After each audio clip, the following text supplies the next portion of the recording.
ಮೊದಲನೆಯ ಪ್ರಶ್ನೆ, ಈ ಕೆಳಗಿನವುಗಳಲ್ಲಿ ಯಾವುದು 2011ರ ಜನಗಣತಿಯ ಪ್ರಕಾರ ಕರ್ನಾಟಕದಲ್ಲಿ ಅತ್ಯಧಿಕ ಜನಸಾಂದ್ರತೆ ಹೊಂದಿದೆ?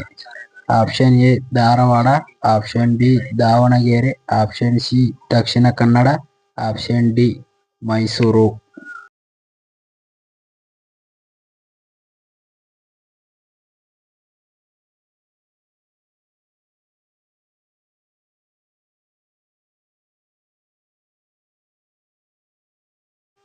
ಸರಿಯಾದ ಉತ್ತರ option C Dakshina Kannada.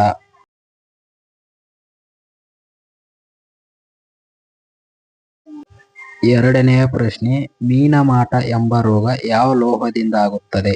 Option A ಸೀಸ, option B nickel, option C ಪಾದರಸ, ಆಪ್ಷನ್ ಡಿ ಕ್ಲೋರಿನ್.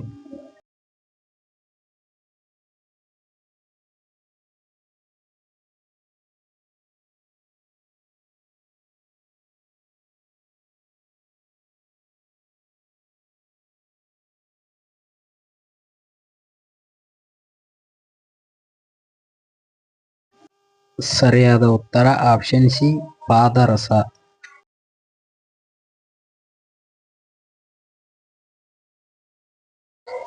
ಮೂರನೆಯ ಪ್ರಶ್ನೆ, ಕರ್ನಾಟಕದಲ್ಲಿ ಪ್ರಪ್ರಥಮವಾಗಿ ಬ್ಯಾಂಕ್ ಆರಂಭವಾದ ಸ್ಥಳ ಯಾವುದು? Option A Bengaluru, option B Mysuru, option C Chitradurga, option D Haveri.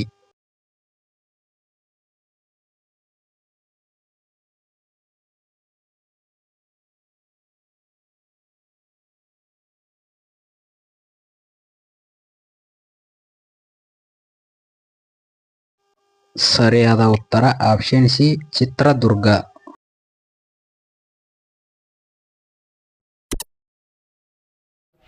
ಇನ್ನೂ ಹೆಚ್ಚಿನ ವಿಡಿಯೋಗಳಿಗಾಗಿ ನಮ್ಮ ಚಾನಲನ್ನು ಲೈಕ್ ಮಾಡಿ, ಶೇರ್ ಮಾಡಿ, ಸಬ್ಸ್ಕ್ರೈಬ್ ಮಾಡಿ.